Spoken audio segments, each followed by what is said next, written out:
నేను doctor Sushruta, Kurnool 49 fertility centre consultant. So భార్యాభర్తలు కలిసినప్పుడు నొప్పి వస్తే ఏమన్నా ప్రాబ్లం ఉంటుందా అనేది చాలామందికి అది సిగ్గుతోనో లేకపోతే భయంతోనో చాలామంది దాన్ని క్లారిఫై చేసుకో. అయితే ఏంటి అని అంటే పెళ్ళైనాక ఫస్ట్ 6 నెలల లోపల చాలామందికి నొప్పి ఉంటుంది.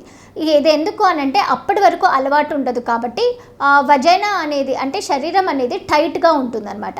ఇంకోటి ఏంటి అని అంటే భార్యాభర్తలు కలిసినప్పుడు వాళ్ళల్లో ఉత్పత్తి అవ్వాల్సిన హార్మోన్స్ వల్ల వెజనల్ సెక్రీషన్స్ అనేది తక్కువ ఉంటే, డ్రైనెస్ ఎక్కువ ఉంటే అంటే లోపల డ్రైగా ఎక్కువ ఉన్నప్పుడు కలిసినప్పుడు ఖచ్చితంగా నొప్పి అనేది ఉంటుంది.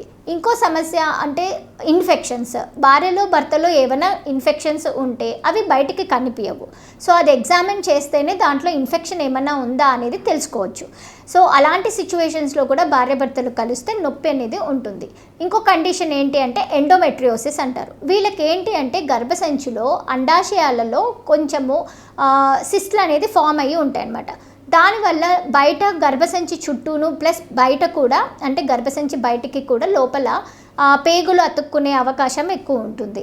ఇలాంటి కండిషన్స్లో భార్యాభర్తలు కలిసినప్పుడు నొప్పి అనేది ఉంటుంది. ప్రీవియస్గా సిజేరియన్లు ఏమన్నా అయినా, సర్జరీస్, ఆపరేషన్స్ ఏమన్నా ఉన్నా అడెషన్స్ అంటే అతుకులు ఉండింటాయి. ఆ అతుకుల వల్ల బయట భార్యాభర్తలు కలిసినప్పుడు ప్రెగ్నెన్సీ రావడం ఒక పక్క అయితే వీళ్ళలో నొప్పి అనేది ఎక్కువ ఉంటుంది. సో ఇలాంటివన్నీ రూల్ అవుట్ చేసుకోవాలంటే స్కానింగ్ కానీ సిటీ స్కాన్ కానీ చేయించుకోవాలి. సో సిటీ స్కాన్లో కానీ స్కానింగ్లో కానీ ఏమైనా ఎండోమెట్రియోసిస్ అలాంటి కండిషన్స్ ఏమన్నా ఉంటే మాత్రం దానికి ట్రీట్మెంట్ తీయించుకొని తర్వాత కలిసినప్పుడు పెయిన్ అనేది చాలా వరకు తక్కువ ఉంటుంది. కొంతమందిలో ఏంటి అని అంటే ఆ డ్రైనెస్ తగ్గాలి అని అన్నప్పుడు కొన్ని మెడిసిన్స్ అనేది వాడుకుంటే డ్రైనెస్ తగ్గినప్పుడు కలిసినప్పుడు నొప్పి ఉండదు.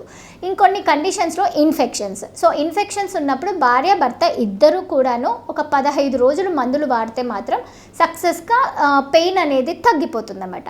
థ్యాంక్ యూ అండి. నేను doctor Sushruta, Kurnool 49 fertility centre consultant.